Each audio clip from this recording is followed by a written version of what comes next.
Anyway, these are the 10K has the annual statements. So the annual statements will give you the full 12 months.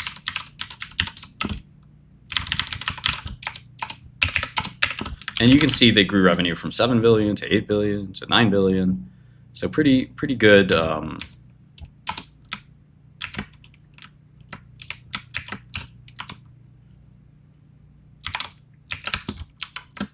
Pretty good modest growth. And then you can see the gross margin. Well, let's calculate it, I guess.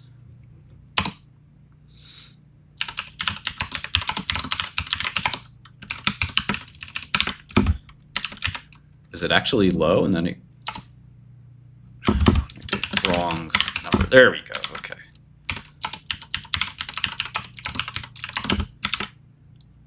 Yeah, their gross margin's a little under 50%.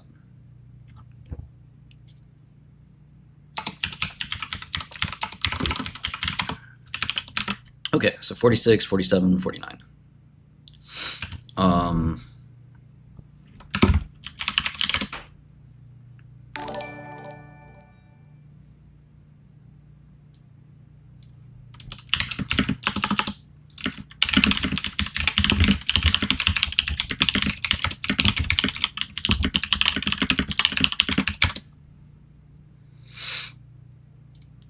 I'm just telling my coworkers that I really plan today as a day off. Columbus Day is very important to me. And unfortunately, all meetings are postponed to tomorrow.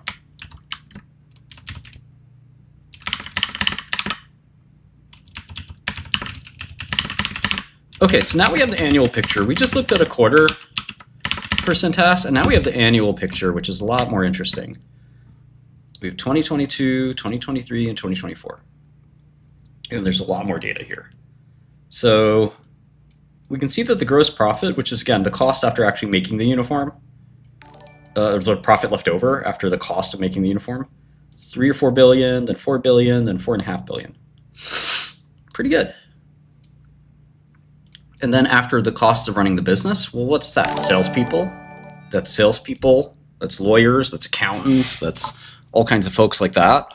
Marketing plans, advertising, you know, you name it. Everything else other than the cost of the actual business, you have profits left over of around 1.5 billion, then 1.8 billion, then 2.1 billion. So profits going up, cool, but we still haven't factored in interest. So this company pays interest on its bonds, as you must.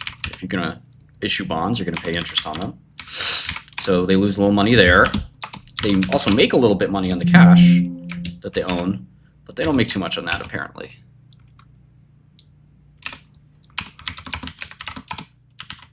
And then finally, they pay taxes. So here's the taxes they pay, which is pretty significant. And they're left with 1.2, then 1.3, then 1.6 in earnings. Okay, so that's their earnings. So why is that company worth $87 billion? That seems like a lot for, let's say last year, they made 1.6 billion.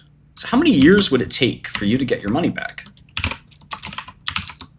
54 years. Does that make sense? If I started a business and then I said, I want to sell you the business, and you say, cool, well, how much money does the company make? And I tell you how much. And then you divide by my asking price and you say, it's going to take me 54 years to get my money back? I say, well, not really, actually, because earnings are going up. Well, how much are earnings going up? Well, let's take a look.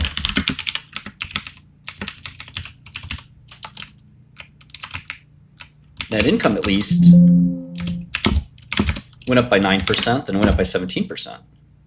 So let's take the average, 13%. If income goes up by 13% every year, how long will it be till we make 80 billion back? Well, let's count. It's for sale right now in the stock market at 87 billion. Okay, so we add this plus this, we keep accumulating, and I think this will give us the answer. All right, so it looks like around right here, it looks like 16 years. Yeah, 16 years before we make our money back. Does that make sense? Could you find us something cheaper or something better? I don't know. That's the art of finance. We actually don't know how many years it'll take because we're guessing. We're guessing as to what's going to happen in the future. And that's what's called forecasting. So we don't actually know how many years it'll take. In the stock market right now, you can look at the average amount. Right now it's around 20 times is the average amount. So 56 times current year earnings or next year's earnings is, kind of a lot. But let's look at the cash flow statement too, because that's rather important. And the nice thing here is we can look at it kind of all at once. And we can see that maybe they made a little more cash flow than income.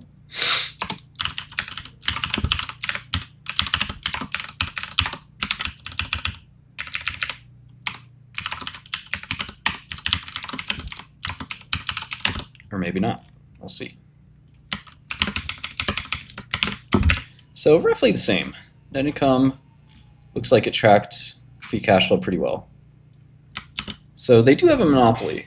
So one of the ways to think about this is discounting. How many years it'll take to get the money back, and then how certain are we that we are going to get the money back at all? That's an important question. My guess is for this year they'll probably make around $2 billion. And then they'll make, 10% for 5 years, and then 5% for 5 more years, and then say they'll grow at 3% forever. So this is a pretty simple forecast. It's really too stupid to be useful in a lot of ways.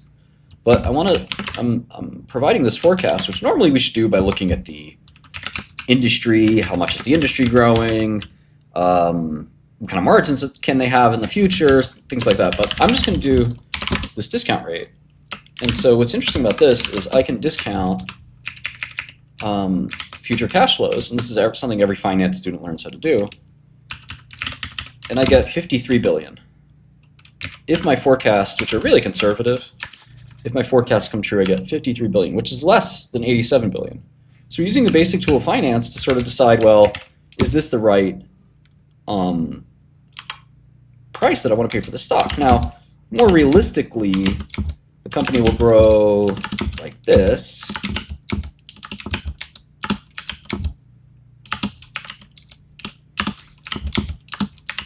It's a really well-run company, and it's probably going to grow in a pretty healthy amount for a long time to come.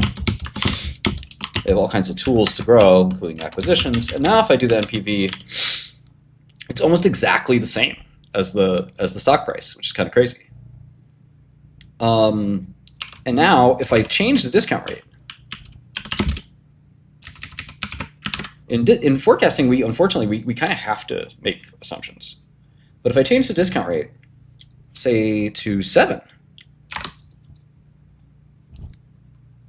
now the company's worth 111 billion, which is actually a decent improvement from the current price at 87. With that kind of discount rate, maybe you want to buy the stock. But at 6% discount rate, you're looking at an unbelievable opportunity, right? It's almost like a double. At a 5% discount rate, it's really a great long. But the question is, what do these discount rates mean?